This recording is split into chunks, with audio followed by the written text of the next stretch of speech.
Okay, so we're talking about the nephron, and this is how our kidneys are able to filter out what we don't need and reabsorb what we do need before we urinate them out.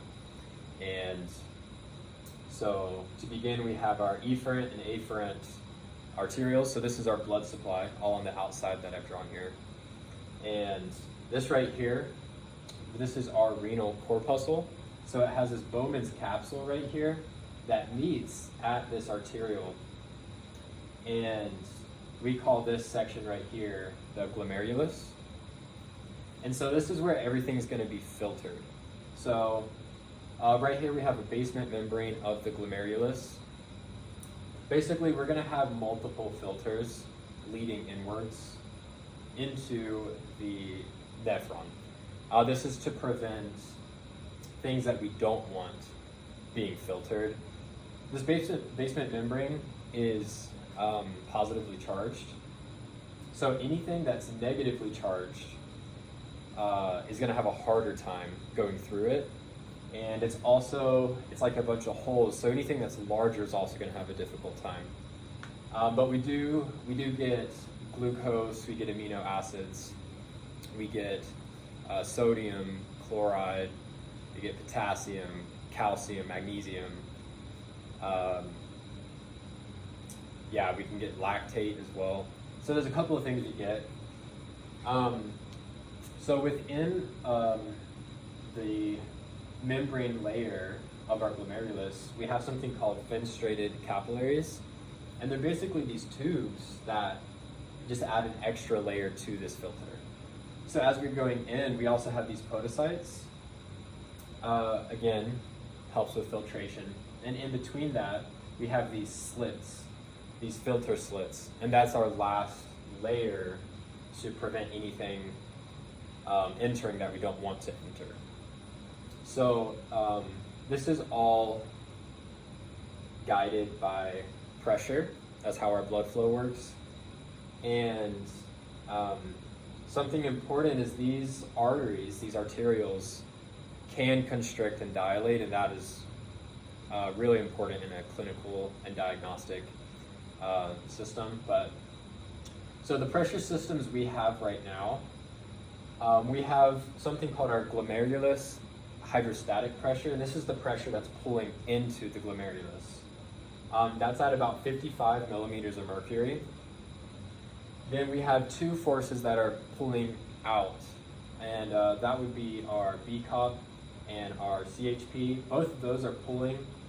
BCOP is at 30 and our CHP is at 10. Together, that's 40, and our net filtration pressure is at 15. And so coming inwards, because we have a really high hydrostatic pressure, we're going to have about 15 millimeters of mercury pulling into the nephron, into this glomerulus right here, this renal corpuscle. So we do have a lot of blood going through this outside area.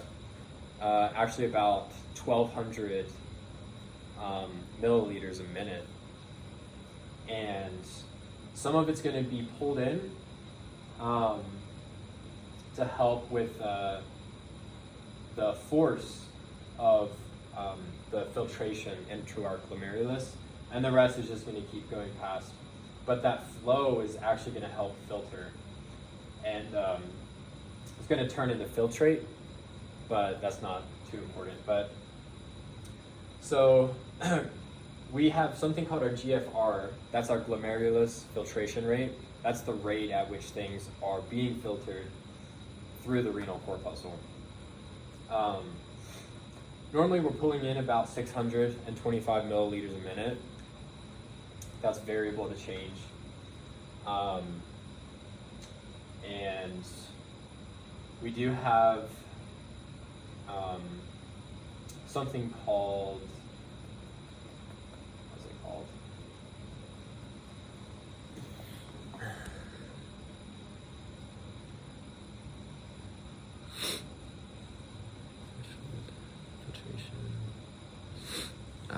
Okay.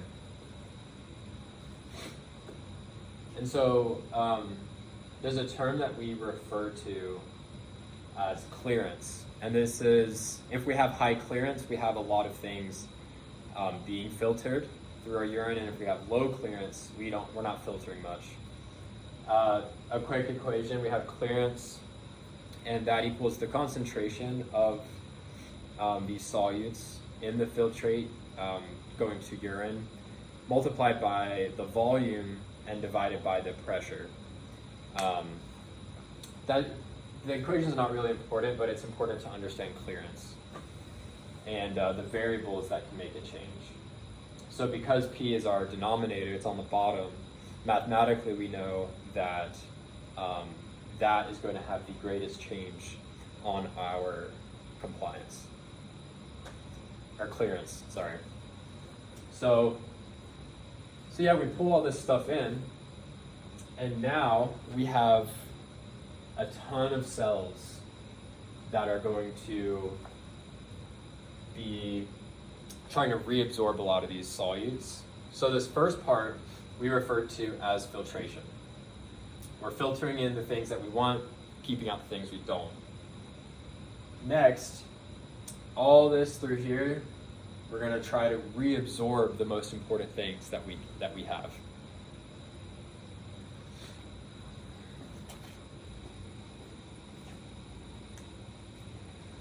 Okay, so there's percentages of things that we're going to reabsorb here. So the anatomy of our nephron really quick. I talked about the renal corpuscle. Right here, we have our proximal tubule. It has a convoluted, which just means not straight, it's going like twisting and going up and down, I guess. But so we have convoluted, and then it goes to our straight. So we have a proximal convoluted tubule and the proximal straight tubule. After we see that straight tubule, we go straight into this loop right here called the loop of Henle. Now we have an ascending side and the descending side.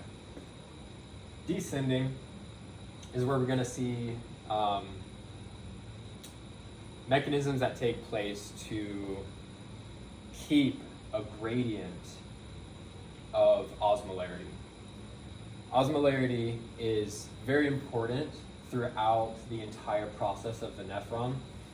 And if you could take my drawing and flip it up, so at the top of our kidneys, the closer that we get down to the ureter where we're going to excrete things, we have a barrier called the medulla. Medulla. Once you get past that level, things are going to be a lot more concentrated. So the osmolarity is going to be super high. That's because in the beginning of our kidneys, we're trying to reabsorb as much water as possible. But yeah, we'll get to that. But we have descending and ascending. Right here, we're going to have our distal convoluted tubule. Just like we had a proximal meaning proximal to the renal corpuscle, and this is distal because it's further away. Within the distal tubule, we do have an early and a late. So over here we had our proximal convoluted and straight. Over here it's all convoluted, but we separate it by early and late stages. Those differences, they're just going to have different cells on them. And then over here we're going to have our collecting duct, and this is like at the end right before it goes through our ureter and we excrete it out. So I want to start with the proximal tubule. Something really important to remember: we have on every cell, for the most part, we're going to have our sodium and potassium ATPase pump, which always pumps 3 sodium out and 2 potassium in. That's something that you should expect on every cell. I haven't drawn it on every cell, just because it's already a lot. I have put it on some, but keep that in mind because we really, really want sodium back into our blood. So phrases like reabsorption, we're talking about solutes in our nephron that we're wanting to pull back into our blood because they're super important. Secretion is where we take things from the blood and put them into the nephron. So when I say terms like reabsorption or secretion, that's what I'm talking about. So in this phase, we're really focused on reabsorbing a lot of these important things. So one of these cells, we're gonna have a mechanism that puts sodium into the cell, and as well as the amino acids that we filtered. Those are gonna come through, and we have a transporter for our amino acids that's gonna carry the amino acid right back into our blood. And then we have our sodium potassium ATPase pump. Sorry. And if we have more sodium, we're gonna be pumping out more sodium. And so, same with glucose, same thing's happening. We have this pump right here, which we call SGLT. There's two pumps for our glucose. It's gonna be, well, there's more than that, but the only two that we really care about is SGLT and our GLUT2. SGLT is referring to glucose being pulled into the cells, and then GLUT2 is what pulls that glucose into the blood. So we have to get it into the cell first and then into the blood. So these right here, these are SGLTs. Glucose and sodium are coming into the cell, and the glucose is being reabsorbed into the blood through our GLUT2 channels. And so glucose and amino acids, 100% of what is filtered is reabsorbed.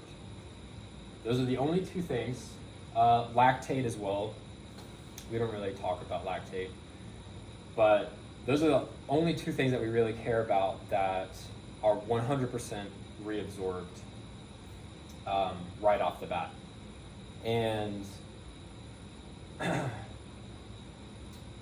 something that's also really high, probably after glucose and amino acids, this is the largest reabsorbed molecules. So, okay, so we have amino acids, we have glucose. Let's talk about this sodium. Because we're pumping all the sodium in, you can see it's really important because in almost every cell, we're trying to get sodium into the cells and into the blood. There's something called obligatory water reabsorption. Wherever sodium goes, water's going to follow it. And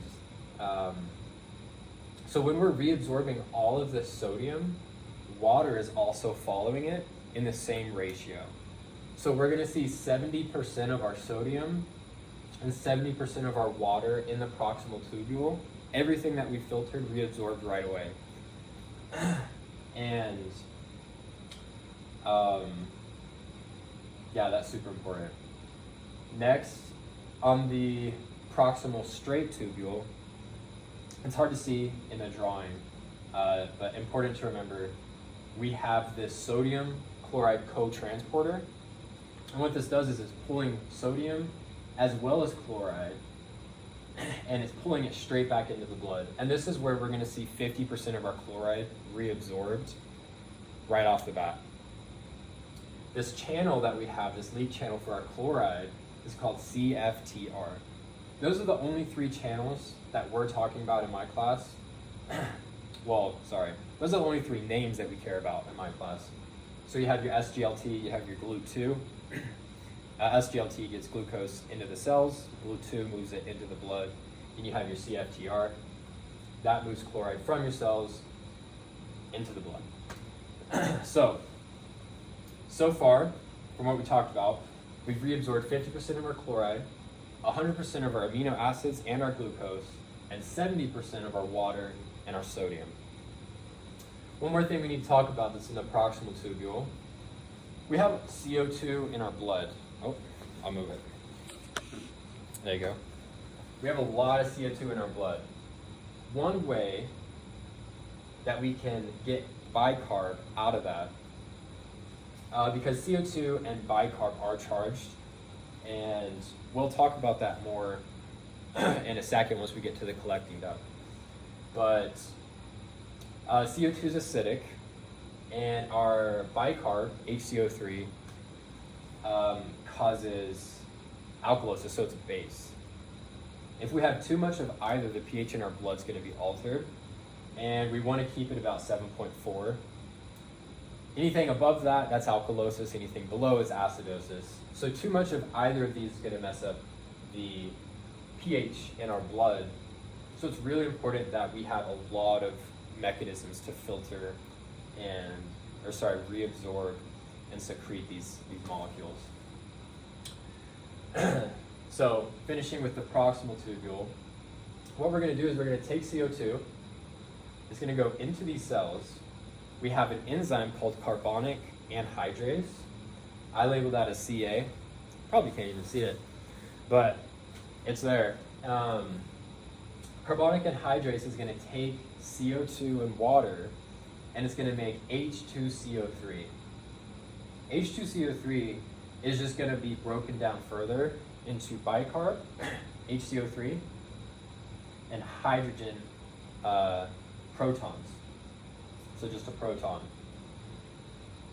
After we break down CO2 and water with our carbonic anhydrase, we're going to get this bicarb, and it's going to go right back into our blood. So 90% of all bicarb in our blood is reabsorbed right here in the proximal tubule. And this hydrogen proton is actually going to be exchanged with this antiport. Sodium is going to be coming in because we want sodium in, and this proton is going to go out into our nephron. Now, I didn't write it up here, but this proton is going to interact with bicarb that we actually filtered. And once it interacts with that, it's actually going to make water, so H2O, and it's going to make CO2. And that's going to be filtered and just add to the water that we need to be reabsorbed. So our bodies are very efficient at recycling and disposing by itself. Anything that we need, it has a system to recycle that for us. So that's about it for the proximal tubule. Amino acids, glucose, 100% reabsorbed. Sodium, water, 70% reabsorbed. Bicarb, 90% reabsorbed. Chloride, 50% reabsorbed. Talk about 5 different cells, or 4. This one right here I just used for an example of how that obligatory water reabsorption is happening. So moving on to our descending limb of the loop of Henle. Right here, I drew, this was osmolarity, or osmolality, sorry. Okay. So, calculated in milliosmoles, way early in my class, and I think I even have a video on it for another essay that I did. Talked about osmolality and concentration and tonicity and things like that. All of those were like preliminary ideas to build upon, and that's what we're looking at here. So we have this gradient, again, as we're going down that medulla in the kidney. This is called our medullary gradient. Up top, we actually start at about 300. So in our renal capsule, we're starting about 300. As we move down, we get closer to the collecting duct, and we get closer to the loop of Henle. We're actually going to raise to 1200. This means that we have high amounts of solute and low amounts of water. The more water you have, the less osmolalities you would have. So if you had a beaker and its majority is water, but you do have some molecules. Say it would be 100. But our body, our cells, prefer to be at 300 all the time. But in systems, that alters to kind of dictate different things that we're trying to get in and out. And that's what's happening here. This medullary gradient right here is, one, it's reabsorbing water. So all these right here are channels that are letting water out in the descending limb of this loop of Finley. 15% more, so we've already got 70%. 15% more of our water is all going to be reabsorbed back into the blood, all right here. So all this water that is coming out is going to be reabsorbed, but it's also going to sit in this over here to help this gradient again. So that's about it for descending. You just have this water that's coming out. The water coming out is a big reason why we have this raise in osmolality. So if we have all these solutes, right? So we still have sodium, we still have chloride, potassium, magnesium, calcium, all these things, but our water's leaving. And as our water's leaving, you can see our osmolarity is getting higher because the concentration of these solutes compared to the ratio of water is much higher. So we have all this water leaving, we have this big raise in osmolality. Don't worry about urea, we'll tie that together. In the ascending limb of our loop of Henle, we're going to have something called a sodium potassium 2-chloride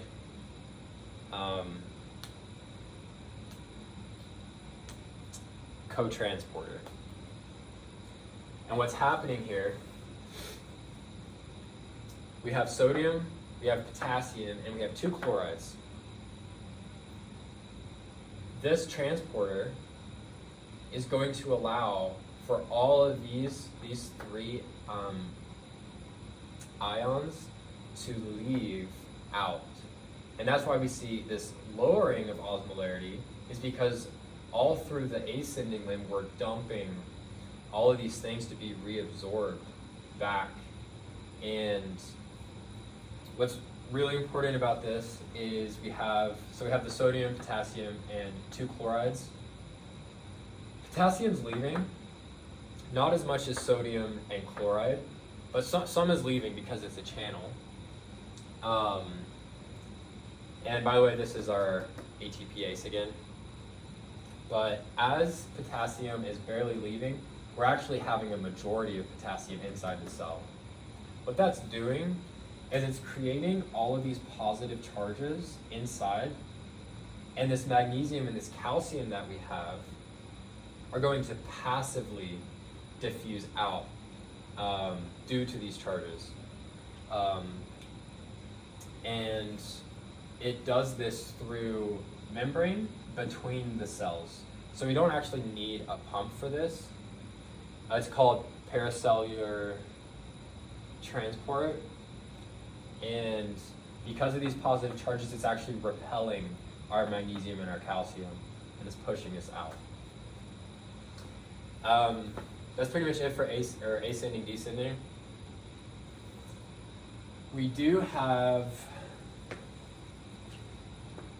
we'll go to distal tubule. So, like I said earlier, our distal tubule has 2 parts. We have our early and our late.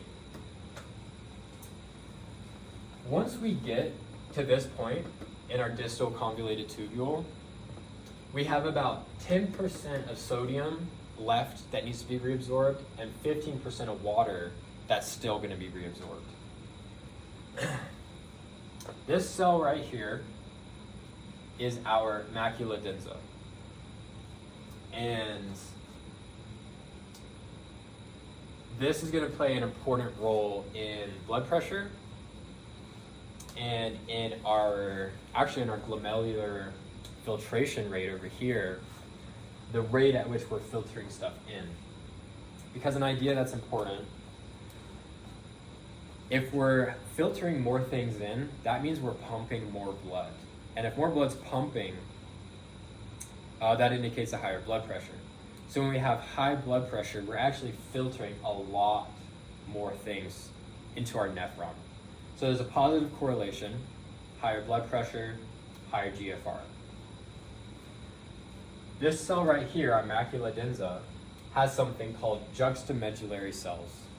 So these blue cells that I've drawn, these cells are also on our afferent arterioles. Now, the role of these cells is to either help renin activate or slow it down. Renin is something that is going to increase our blood pressure. So what it does is it, long story short, it will increase water absorption. If we're getting more water absorption into our blood, that means we're having a higher blood volume, venous return to our heart. If we're having more blood returning to our heart, we're having more blood that's accessible to be pumped, so we're having a higher blood pressure. So the role of renin, which is produced in our kidneys, is to increase blood pressure. And it does that through a couple of ways, but it's important to know that it increases water absorption. When we have high sodium chloride concentrations inside the cell, okay, that means we're going to have high blood pressure, we're going to have a high GFR. When that happens, these juxtamedullary cells are going to release adenosine. Adenosine is a chemical that makes these arterioles constrict, so we vasoconstrict, and we also decrease the production of renin. So if our blood pressure is high and we want to slow it down, adenosine is going to come in, and it is going to lower the production of renin, so try to decrease blood pressure, and it's going to vasoconstrict. Now, if we have low blood pressure, which means we have a low GFR, because that's less blood that we're pumping that's able to be filtrated through our glomerulus,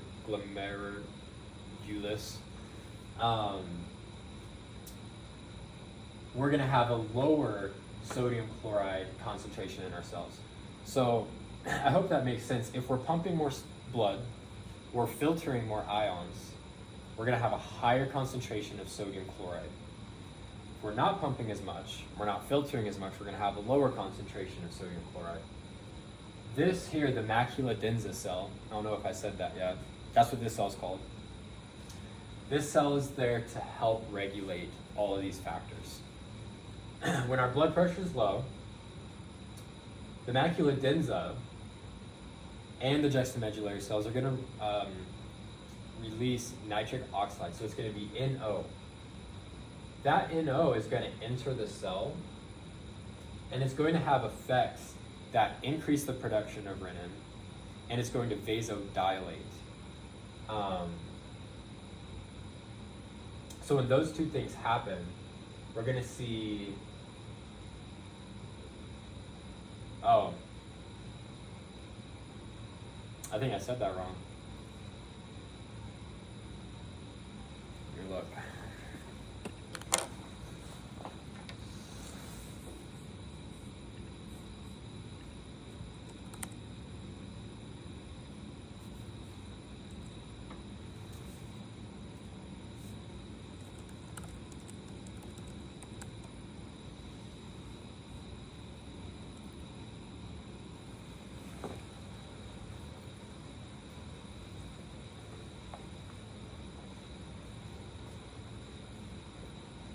Okay, now, I was right.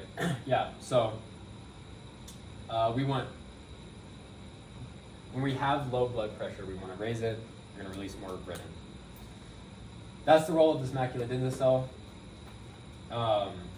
Next, moving on, this is our early distal tubule, by the way. two more important things. One of these cells, we're going to have a sodium chloride co-transporter. We're going to be drawing in sodium and chloride. Both of those are going to be going back to be reabsorbed. That chloride is going through its CFTR channels, we talked about earlier. And the sodium, if you had to guess, sodium, potassium, ATPase pump. So earlier I said we have about 10% left to be reabsorbed in our sodium. This right here is going to reabsorb about 5 to 6% of that.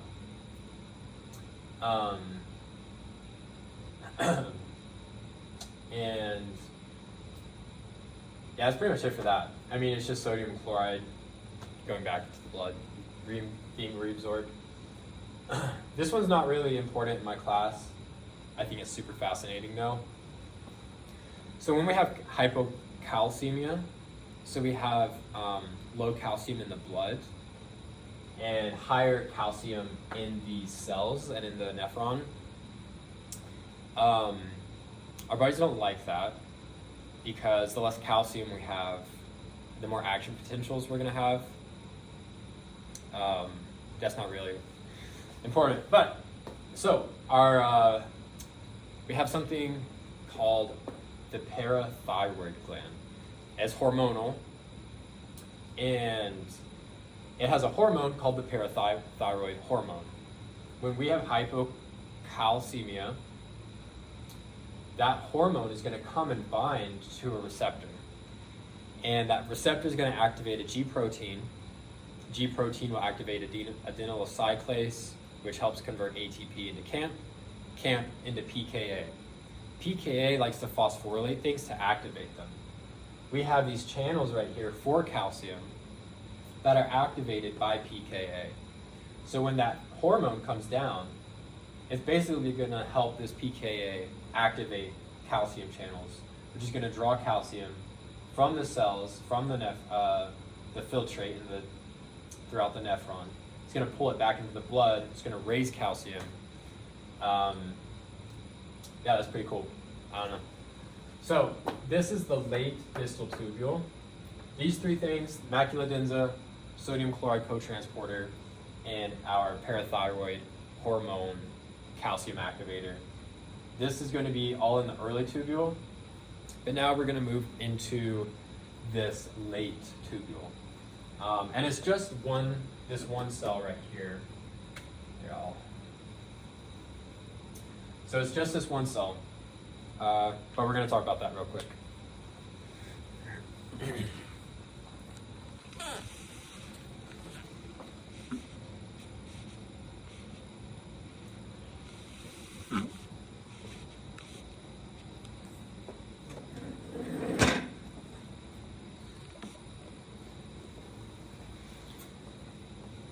Okay, so right here, late distal tubule. Here we have collecting duct. There's going to be something called a principal cell. Now we find principal cells in the late distal tubule, but we also find them in this collecting duct right here. We also have one right here. They do very similar things. They just go about it in different ways. So in the late distal tubule, this principal cell is going to have a couple of functions. One, we're going to have something that activates aldosterone. So aldosterone is sent from our adrenal glands, and it wants to increase the amount of sodium being reabsorbed into our blood, which is super important. So when it senses anything that messes that up, our adrenal gland is going to activate aldosterone. Aldosterone is going to come to the principal cell. I have this nucleus here. It has genes inside. And that aldosterone is going to activate this cell. The cell's going to have three functions. One, it's going to activate an EMAP channel.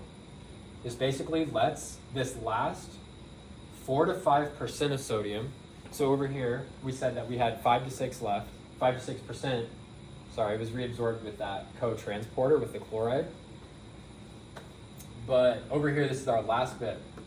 last bit of sodium that we need to reabsorb. And so that's one. It's one function it's going to have. The next is it's going to open a potassium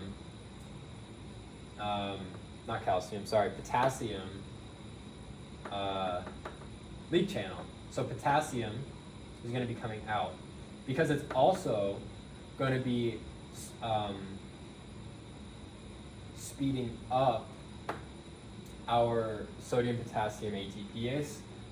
So it's doing three things to make sure we're getting more sodium reabsorbed and more potassium in so that we can have that gradient going down.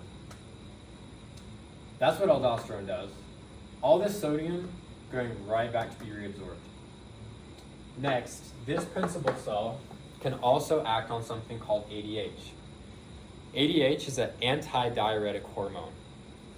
Diuretics help us to increase the volume that we urinate.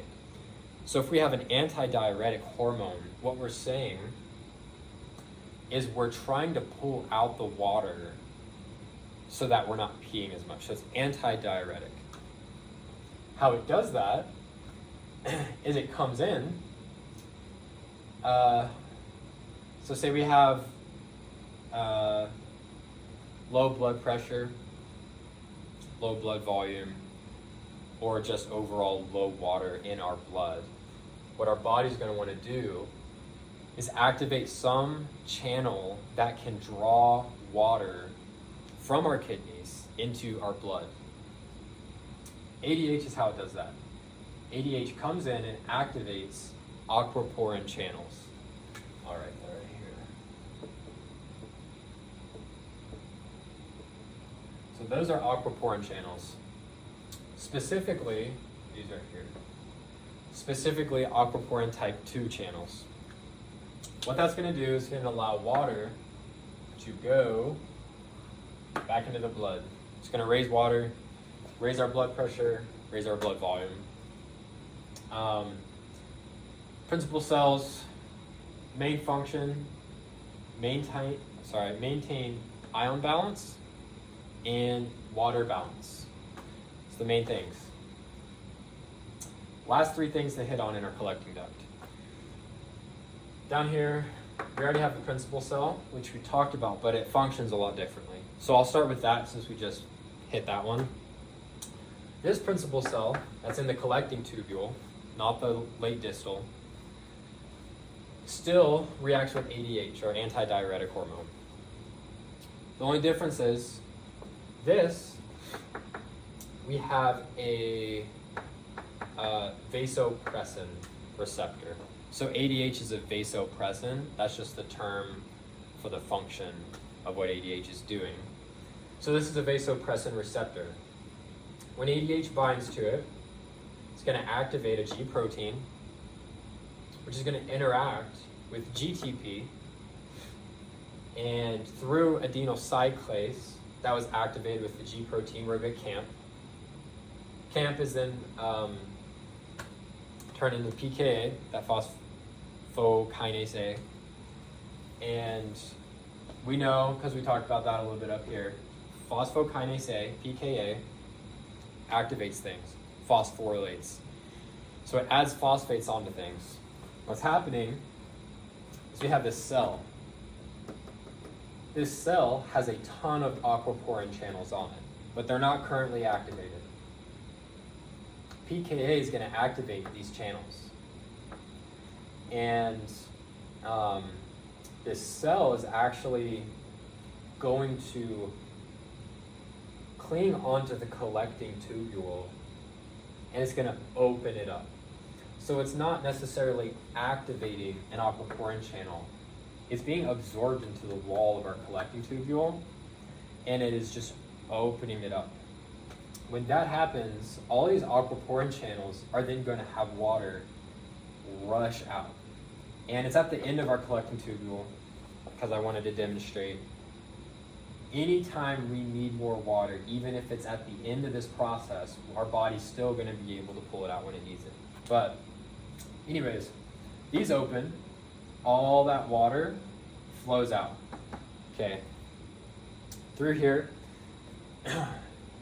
these were type 2 aquaporin channels, but down here this ADH is going to activate our type 4 and type 3. That water is going to flow through those channels, and again, more water, higher blood pressure, more venous return.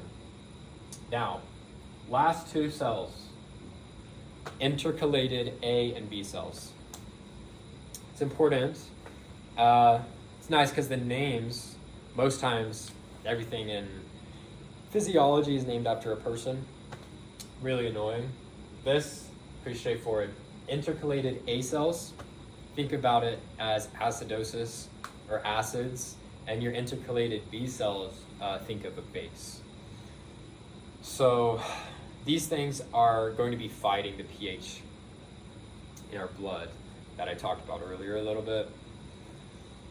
So intercalated A cells, that has to do with acidosis. And what that means is in our blood, we already have a high amount of these hydrogen protons, and that's going to lower our pH. So when our blood has a high amount of that, or it has a high amount of CO2, because high amounts of CO2 result in acidosis, these cells are going to pull CO2 into the cell. Something very similar that we talked about with bicarbonate earlier in the proximal tubule. When this, CO2 is pulled in, it's going to interact with water. That carbonic anhydrase, the Ca, is going to interact with it again. We'll get H2CO3. That's going to split into our hydrogen proton and our bicarb. And we already have a high amount of protons in our blood, which is why we're in acidosis. So we're going to secrete those hydrogen protons into our collecting tubule to be excreted. But this bicarb, we have this antiport here where we're going to bring chloride in, and we're going to push this bicarb back into the blood. And the more bicarb we can put into blood that's already in an acid state for our pH, that's going to raise our pH. So it's going to make it less acidic, more basic, or back to neutral. That hydrogen also interacts to get into here with potassium.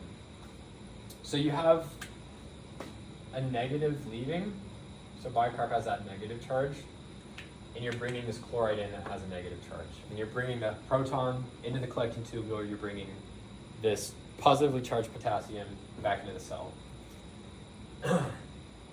Something that's dangerous is NH3.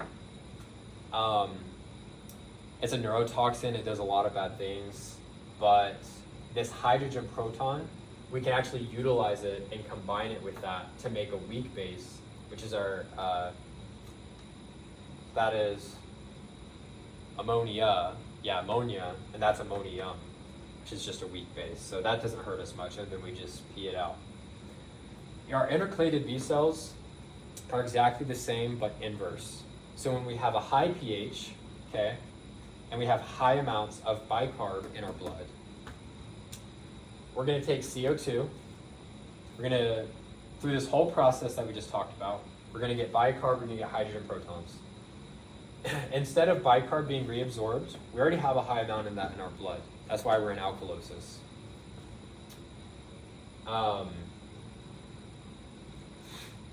We're going to take that hydrogen proton and put it into our blood to actually lower our pH, because right now in alkalosis it's way too high. So by bringing this proton in, we're lowering the pH, and just like we brought in that potassium and the chloride, we're doing the same thing, it's just changed on where it's happening. So this time we're letting our bicarb go into our collecting duct and that hydrogen proton into our blood to lower our pH. That's about it. Urea, 100% soluble, so it can move throughout this entire nephron. Oh, I didn't talk about that. Okay, finishing up. This isn't too hard. Vasa recta, it wants to maintain our medullary gradient that I talked about. Oh, you can't even see me. This gradient that I talked about, it wants to preserve sodium. That's its main function. We don't want this sodium going away. We want to preserve that. So what happens is as we go down our medullary gradient, our vasa recta is going to it's going to have water leave, and it's going to pull sodium in. So it's pushing the water out, pulling sodium in, keeping it there.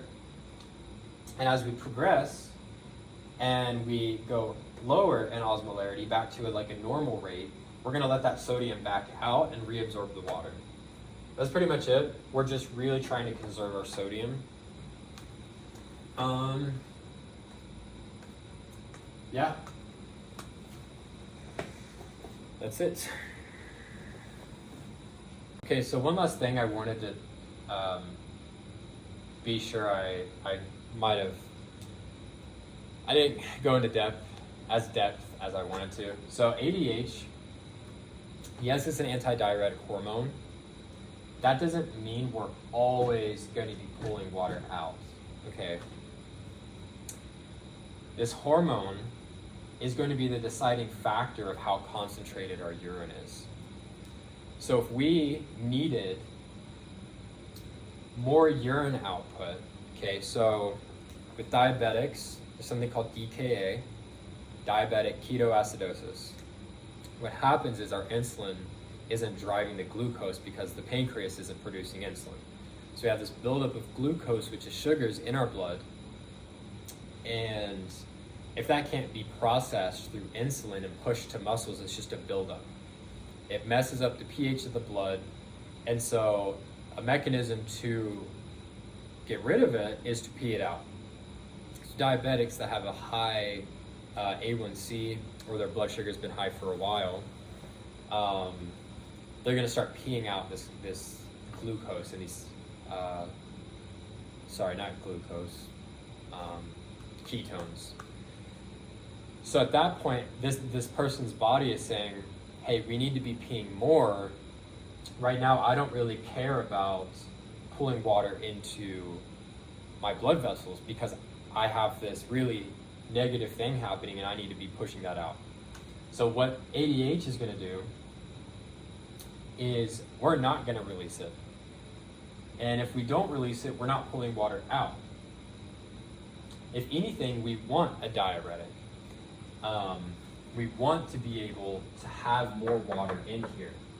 And so we're not always going to be using this ADH, but it's really like a regulatory hormone that our body uses and utilizes. So.